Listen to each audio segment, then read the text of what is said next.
I'm super excited today to be joined by Janelle from Chime. She is the CXO there. Janelle has been an amazing partner to Decagon basically since the early days, and also leads a lot of the AI and also customer experience efforts at Chime. So welcome, Janelle. Thank you. So first off, congrats on the IPO. That was a huge milestone. And I think as part of that, I feel like in the tech space, especially in financial services, fintech, Chime is often seen as one of the leaders in customer experience and pioneering a lot of the technical experiments there. So just broadly, when you think about customer experience for the next few years, what role do you see AI playing? And what was the original impetus to even introduce AI in the first place? Yeah. Hi, everybody.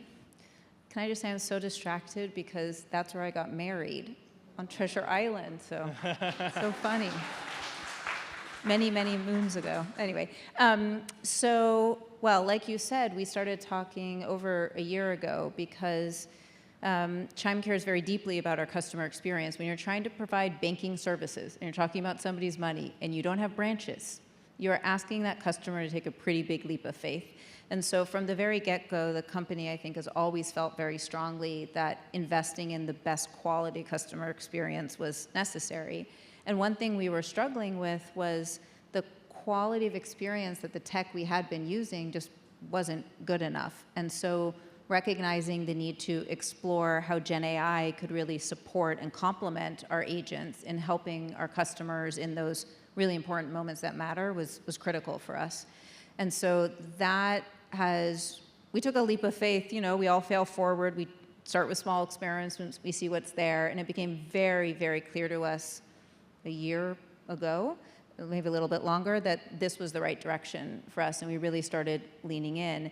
And what we've come to see is not only immediately out of the gates was this a better solution than what we had been using before, which was declarative AI and frankly what feels like 1980s technology of IVR on phone lines, right? Press 1 for this. It's kind of embarrassing, it's that bad.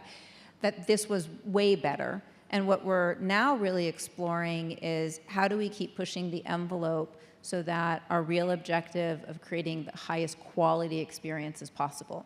Because I think Jesse and the team know one of the biggest challenges that we gave to Decagon when we started partnering was not just get me a good ROI, help me figure out how to spend less money. That actually wasn't the objective.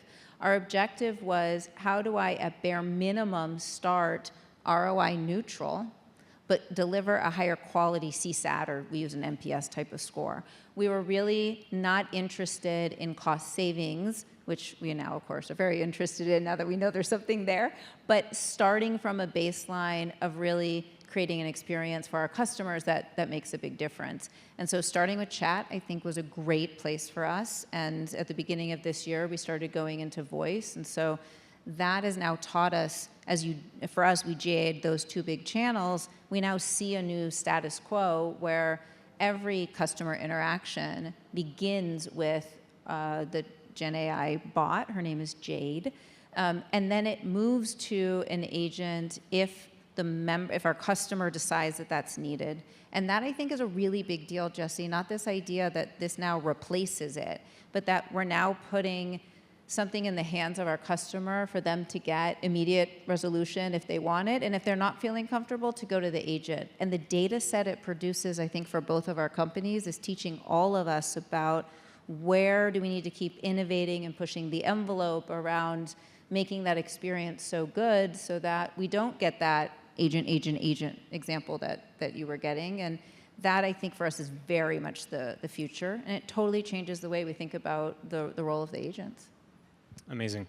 So your team was one of the first adopters of Decagon Voice. I wanted to ask, how do you think about voice as a channel?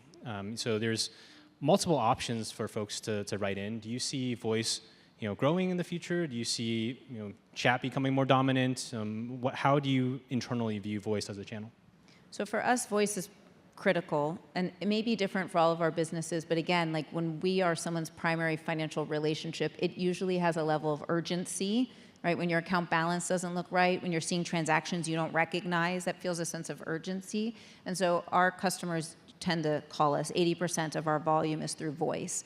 And that's why we were really interested in seeing what we could do with chat, so we could build on that to do voice. And I think one of the best things for us with us around voice was the fact that Decagon already knew our customers. We had learned together about what a good written Gen AI experience looks like, that we could, okay, I'm not a technologist. It's not as simple as speaking what would otherwise be chatted and typed. I get that. But there's a lot you can build on about the way that we educate a customer, the way that Jade, our bot, explains things. And so that for us was really important to get nailed, so that as we got into voice, which is 80, as like I said, 80% of our volume, we knew from the get-go we'd be delivering an experience that's higher quality. And you've already highlighted some of the benefits we've seen there. Can I read you something that yes, I please. print? I know it's like, I don't want to sound like a old fogey, but I printed it because I couldn't figure out how to get it onto my phone off of our ecosystems. One thing that for me has been fascinating on the phone side, because we get transcripts, right, of everything, is what our customers will say at the end of the conversation. I just want to read you two of them to give, I think, Jesse, like an illustration of what we're starting to see. So, you know, the customer calls about a problem with where to deposit cash, and this is what they say at the end of the conversation. I'm really now starting to dig this AI stuff because you're really breaking things down, and I'm not feeling like I'm inadequate by talking to a robot, and you have the most fabulous voice, and you take your time, and I really appreciate what you've done. To the bot. To the bot. And this is the other one I like. I'll stop after this. So Jade, the bot, says they've dealt with the problem. Is there anything else that you need assistance with? You know, feel free to ask. And this is what our customer says back to Jade on the phone. No, you've been great. I mean, you've been a great deal of help, and I appreciate you so much, and I hope you have an amazing day. I mean, I know you're probably a robot or something, but you sure sound real. Thanks. Isn't that great? And that is, and Jesse, you know this, like that is so fundamental to what we're doing. It is about creating a customer experience that reflects what we know that our agents can do, so we can evolve the way that our agents get used for more and more complex things, for more of those nuanced things that are really important to maintaining the relationship, but let us handle those tens of millions of, you know, pretty straightforward questions where that customer needs a bit of education or they need a transactional resolution through a really relatively cost-efficient solution. We don't have to train up people. Jade never needs, you know, a weekend off, right? Like, it's so much easier for us, but our customers still feel the high quality, and that for us is what's critical. Thank you so much for sharing those. So I totally agree. I mean, the customer experience is the most important. And over time, I think one thing, interesting thing we've noticed is that as the AI models get better and better, and as our teams work together more, the AI can take on more and more use cases. And this can be from new APIs that are released, or the AI just learning more knowledge. Over time, how do you see the interplay between AI and the human agents? And how do you think the human agents' roles evolve as the AI gets better?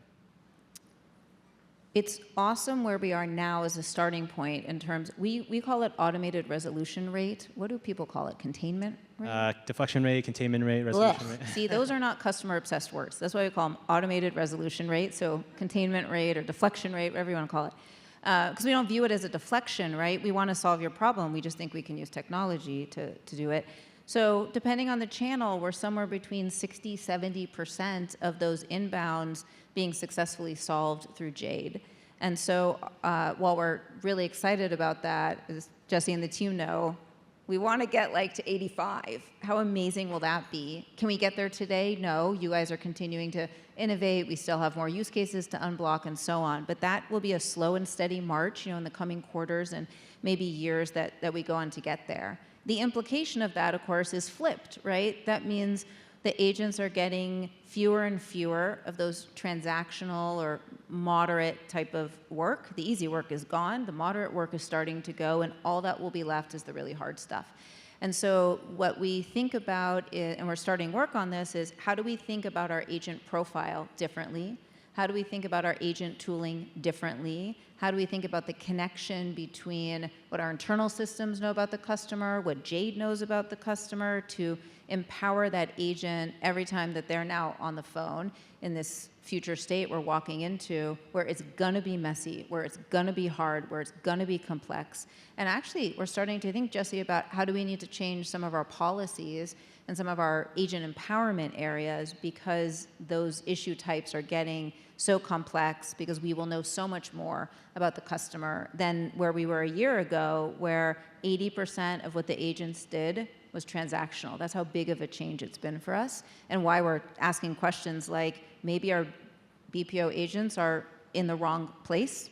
Maybe we need them closer to onshore or onshore. Maybe we need them to actually be also Chime customers, which obviously if you're outside the US, you can't be. So we're having to rethink a lot about the role of the agent, because the work is changing so much because of how AI is really sort of bifurcating the work. Awesome. So one final topic. A lot of folks in here are at various points along this journey of implementing AI. What thoughts or advice would you share for folks that are earlier in the journey in terms of how they should design their orgs, how they should run their processes, how they should actually get AI live in production? Well, it helps to have colleagues that love this stuff. I feel really glad. You know the team we have at Chime. They're very forward-looking, and I think embracing it was sort of a failing forward mindset, because you don't know what you're going to learn as you get into it. I think looking back, some of the things that set us up for pretty successful and pretty quick implementations were, one, having our sort of, I don't know if this is the right way to say it, Jesse, but like our APIs in order. Like, is that the right? I'm sure that's not the technical term, but get your APIs set up right. I think for us that was the first thing. I think the second thing is being pretty structured about how you're going to approach evaluation. What metrics actually really matter? Which are the hero versus the secondary? How do you actually think about the business case you're trying to solve? So we actually had to do a little bit of that soul searching and say, oh, wait, hang on a second. At the end state, I want to save money and have better quality. But how do I want to think about it when I start, right? What's that first milestone? So having a really structured evaluation approach, I think, is quite important, and getting that internal alignment about what really matters, because you'll see something surprising in the data if your experience is like ours. And then I do think the third thing is finding the right way to start small. So we started on our chat channel, which was only 20% of our volume, and of that, you guys took a quarter.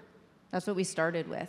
And I think we QA'd 100% of those. We listened to, and we just iterated, day by day, but week by week, until we sort of felt like we were cracking the nut. And starting with that smaller volume, I think, helped us learn faster, so that when we were ready to do something like voice, which for us is 1 million plus calls a month, which, by the way, we're not listening to 1 million calls a month, right? We sort of have the right infrastructure, guardrails, QA program, and so on, so that as we start to scale, we can do it with confidence. So that starting small piece turned out to be really, really helpful for us as well.